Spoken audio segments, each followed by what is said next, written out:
ಹತ್ರ ಕೆಟ್ಟೋರ್ ಬರ್ತಾರೋ ಅಥವಾ ಕೆಟ್ಟೋರ್ ಹತ್ರನೇ ಮುಗ್ಧರು ಹೋಗ್ತಾರೋ ಒಂದು ಕೂಡ ಗೊತ್ತಾಗಲ್ಲ.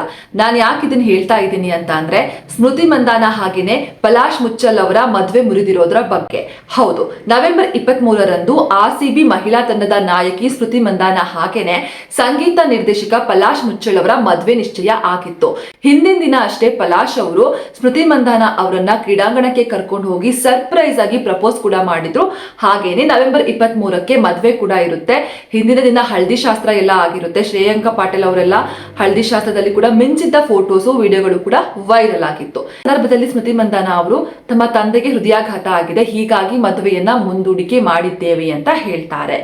ಅಭಿಮಾನಿಗಳು ಕೂಡ ಇದನ್ನೇ ನಂಬಿರ್ತಾರೆ. ಆದ್ರೆ ಯಾವಾಗ ಸ್ಮೃತಿ ಮಂದಾನ ಅವರು ಪಲಾಶ್ ಜೊತೆಗಿನ ಫೋಟೋ ಹಾಗೇನೆ ಎಂಗೇಜ್ಮೆಂಟ್ ಫೋಟೋ ಆಗಿರ್ಬೋದು, ಹಳದಿ ಶಾಸ್ತ್ರದ ಫೋಟೋ ಆಗಿರ್ಬೋದು, ಇವೆಲ್ಲ ಫೋಟೋಗಳನ್ನ ಡಿಲೀಟ್ ಮಾಡ್ತಾರೆ, ಆಗ ಅಭಿಮಾನಿಗಳಿಗೆ ಒಂದು ಸಂಶಯ ಮೂಡುತ್ತೆ, ಇಲ್ಲಿ ಏನೋ ಸರಿ ಇಲ್ಲ ಅಂತ. ಇದೇ ಸಂದರ್ಭದಲ್ಲಿ ಏನಾಗುತ್ತೆ ಅಂತಂದ್ರೆ ಪಲಾಶ್ ಮುಚ್ಚಲ್ ಅವರು ಬೇರೆ ಯುವತಿಯ ಜೊತೆಗೆ ಅಕ್ರಮ ಸಂಬಂಧ ಹೊಂದಿದ್ದಂತಹ ಚಾಟ್ಗಳು ವೈರಲ್ ಆಗುತ್ತೆ.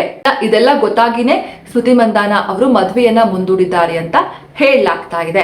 ಆ ಚಾಟ್ಗಳು ಸಾಮಾಜಿಕ ಜಾಲತಾಣದಲ್ಲಿ ವೈರಲ್ ಕೂಡ ಆಗ್ತಿದೆ. ಅಧಿಕೃತವಾಗಿ ಸ್ಮೃತಿ ಮಂದಾನ ಅವರು ಎಲ್ಲೂ ಕೂಡ ಪಲಾಶ್ ನನಗೆ ಮೋಸ ಮಾಡಿದ್ದಾರೆ ಅಂತ ಹೇಳಿಲ್ಲ, ಬಟ್ ವಾಟ್ಸಪ್ ಚಾಟ್ ಹರಿದಾಡ್ತಾ ಇದೆ. ಇದನ್ನ ಕಂಡಂತಹ ಅಭಿಮಾನಿಗಳು ಸ್ಮೃತಿ ಮಂದಾನ ಅವರು ಮದ್ವೆ ನಿಲ್ಸಿದ್ದು ಒಳ್ಳೇದಾಯ್ತು ಅಂತ ಕೂಡ ಹೇಳ್ತಾ ಇದ್ದಾರೆ. ಅದೇನೇ ಇರ್ಲಿ, ತಾನ್ ಮದ್ವೆ ಆಗೋ ಹುಡುಗ ಈಗೆಲ್ಲ ಅಂತ ಗೊತ್ತಾದ್ಮೇಲೆ ಯಾವ ಹುಡುಗಿನೂ ಕೂಡ ಮದ್ವೆ ಆಗೋದಕ್ಕೆ ಮುಂದಾಗೋದಿಲ್ಲ. ಸ್ಮೃತಿ ಮಂದಾನ ಅವರು ನಿಜಕ್ಕೂ ಕೂಡ ಒಳ್ಳೆ ಕೆಲಸನೇ ಮಾಡಿದ್ದಾರೆ, ಅವರಿಗೆ ಒಳ್ಳೆ ಫ್ಯೂಚರ್ ಇದೆ.